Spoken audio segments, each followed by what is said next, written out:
আলহামদুলিল্লাহি রাব্বিল আলামিন ওয়াসসালাতু ওয়াসসালামু আলা সাইয়্যিদিল আমবিয়াই ওয়াল মুরসালিন ওয়া আলা আলিহি ওয়া আসহাবিহি আজমাইন। আম্মা বা'দ। ইসলামী প্রশ্ন উত্তরের 24 নম্বর পর্বে আপনাদের সকলকে জানাই আসসালামু আলাইকুম ওয়া রাহমাতুল্লাহি ওয়া বারাকাতুহু। আজকের এই পর্বে আমরা ঈদের রাত অর্থাৎ যেটাকে আমরা চাঁদ রাত বলি, সেই রাতের ফজিলত এবং করণীয় ও বর্জনীয় সম্পর্কে আলোচনা করব। সর্বপ্রথম আমাদের জানা দরকার যে এই ঈদের যে রাত, সেই রাতটা শরীয়তের দৃষ্টিতে খুবই গুরুত্বপূর্ণ রাত। আল্লাহ তাআলা এই রাতে বান্দাদেরকে তাদের এক মাস রোজা রাখার, তারাবির নামাজ পড়ার এবং অন্যান্য ইবাদত করার পুরস্কার দিয়ে থাকেন। যার কারণে এই রাতটাকে হাদিসের ভাষায় লাইলাতুল জাইজা অর্থাৎ পুরস্কারের রাত বলা হয়। ইমাম বাইহাকি রহমতুল্লাহ আলাইহি ফাদাইলুল আওকাত গ্রন্থের 109 নম্বর হাদিসের মধ্যে হযরত ইবনে আব্বাস রাদিয়াল্লাহু তাআলা আনহুমা থেকে একটা লম্বা হাদিস বর্ণনা করেছেন, যার মধ্যে এই শব্দটা আছে, ফাইদা কানাত লাইলাতুল ফিতরি সুম্মিয়াত তিলকাল লাইলাতু লাইলাতাল জাইজা। অর্থাৎ যখন ঈদের রাত হয় তো ঈদের রাতের নাম রাখা হয় লাইলাতুল জাইজা অর্থাৎ পুরস্কারের রাত। ইবনে মাজাহ শরীফের 1782 নম্বর হাদিসের মধ্যে আছে, হযরত আবু উমামা রাদিয়াল্লাহু তাআলা আনহু তিনি বর্ণনা করেছেন, রাসূলুল্লাহ সাল্লাল্লাহু আলাইহি ওয়াসাল্লাম ইরশাদ করেছেন, মান কামা লাইলাতাল ঈদাইনি মুহতাসিবান লিল্লাহ লাম ইয়ামুত কলবুহু ইয়াওমা তামুতুল কুলুব।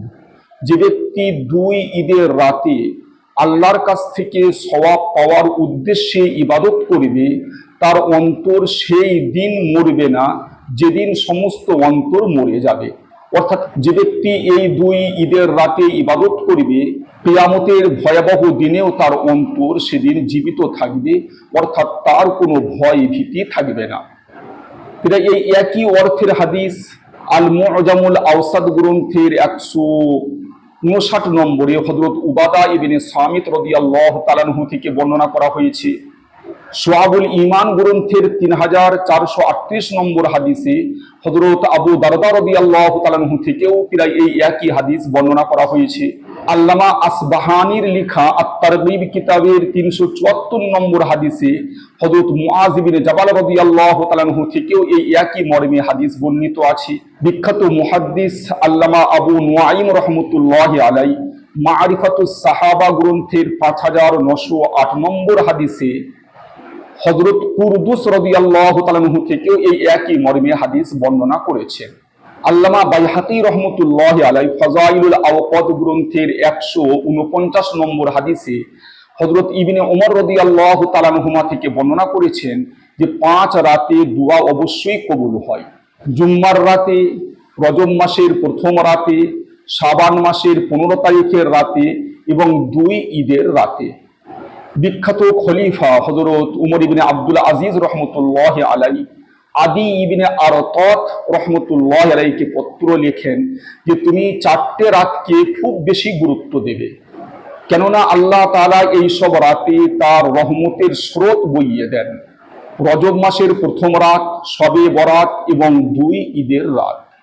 আল বদরুল মুনির গ্রন্থের 5ম খণ্ডের 40 পৃষ্ঠায় এই হাদিসটি বর্ণিত হয়েছে।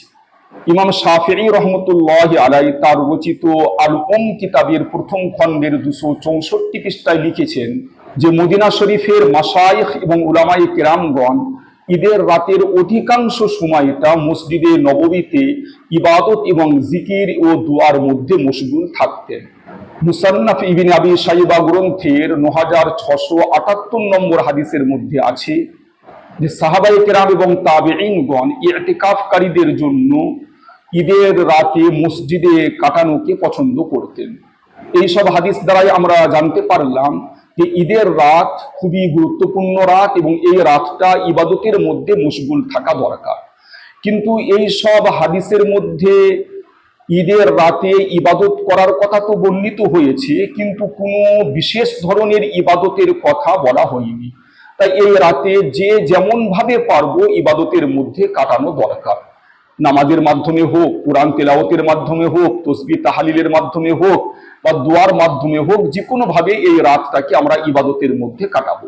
কিন্তু বর্তমান যুগে বাস্তব সত্য হচ্ছে এই যে অধিকাংশ মানুষ এই ঈদের রাতটাকে খেল তামাশার মধ্যে এবং আরাম আয়েশের মধ্যে কাটিয়ে দেয়। এমনকি যারা দিনদার বলে পরিচিত, যারা সম্পূর্ণ 1 মাস রোজা রেখেছে, 1 মাস তারাবি পড়েছে, তারাও ভেবে নেয় যে যখন রোজার মাস শেষ হয়ে গেছে এখন আর ইবাদত করার দরকার নেই, অনেক ইবাদত করা হয়েছে, এবারে আরাম আয়েশ করার সময়। তাই তারা এই ঈদের রাতটাকে, যারা একটু দিনদার বলে পরিচিত, তারা ঘুমিয়ে কাটিয়ে দেয়। আর অন্যান্য লোকেরা বিভিন্ন ধরনের কাজ কর্মের মধ্যে এই রাতটাকে কাটিয়ে দেয়। মা বোনেরা তো ঈদের দিনের রান্নার প্রস্তুতি করতে করতেই তারা রাতকে শেষ করে দেয়। আর অনেক মানুষকে এমনও দেখা যায় যে সেই ঈদের রাতে তারা মার্কেটিং করার জন্য বার হয় এবং গভীর রাত পর্যন্ত তারা মার্কেটে ঘুরে ঘুরে মার্কেটিং করতে থাকে। এই পবিত্র রাতটাকে তারা ওই মার্কেটিং করার কাজেই তারা ব্যয় করে দেয়। অনেক ছেলেমেয়েরা এই রাতে মেহেদি লাগানোর উৎসবে মেতে ওঠে।